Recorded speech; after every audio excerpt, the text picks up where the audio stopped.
இப்போ இந்த நடிகர் எப்படி இருக்காரு அப்படின்னு நீங்க பார்த்தீங்கன்னா, நீங்களே மிரண்டு போயிருவீங்க. ஸோ இந்த நடிகர பார்த்த உடனே இது அவர் இல்ல அப்படின்னு கண்டுபிடிச்சீங்கன்னா, நீங்க கண்டிப்பா 90ஸ் கிட்ஸா தான் இருப்பீங்க. ஸோ அப்படி யாரு இவரு அப்படின்னு நினைக்கிறீங்களா? ஸோ அவர பத்தி தான் நம்ம பார்க்க போறோங்க. அதாவது "எனக்கு 20 உனக்கு 18" அப்படிங்கிற ஒரு படம் வந்துச்சுங்க. த்ரிஷா அதுக்கப்புறம் தருண் நடிச்சிருப்பாங்க.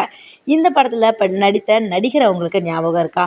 அவர் எப்படி இருக்காருன்னு உங்களுக்கு இப்போ தெரியுமா? 1990வது வருஷம் "மனசு மம்தா" அப்படிங்கிற தெலுங்கு படத்துல குழந்தை நட்சத்திரமா அறிமுகமானவர் தான் தருண். தொடர்ந்து தமிழ்ல மணிரத்னம் இயக்கிய "அஞ்சலி" படத்துல குழந்தை நட்சத்திரமா அறிமுகமானாரு. இதையடுத்து 1991ஆம் ஆண்டு "அபயம்" அப்படிங்கிற படத்தின் மூலமா மலையாளத்திலும் அறிமுகமானாருங்க.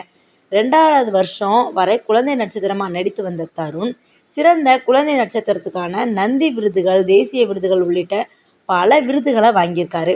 மேலும் இவர் "நுவ்வே காவாலி" அப்படிங்கிற தெலுங்கு படத்துல கூட கதாநாயகனா அறிமுகமானாரு.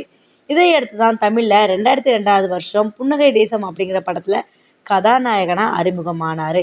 அதைத் தொடர்ந்து "எனக்கு 20 உனக்கு 18" படத்திலும் நடிச்சிருந்தாரு. தொடர்ந்து தெலுங்குல பல படங்கள்ல நடித்து முன்னணி நடிகரா வலம் வந்தாரு. 90கள்ல பெண் ரசிகைகளின் ஃபேவரட்டாக இருந்த தருண் தற்போது உடல் எடை கூடி ஆளே அடையாளம் தெரியாத அளவிற்கு உருமாறி இருக்கிறாருங்க. அவருடைய தற்போதைய புகைப்படங்கள் சமூக வலைதளத்துல பயங்கர வைரலா மாறிட்டு வந்துட்டு இருக்குங்க.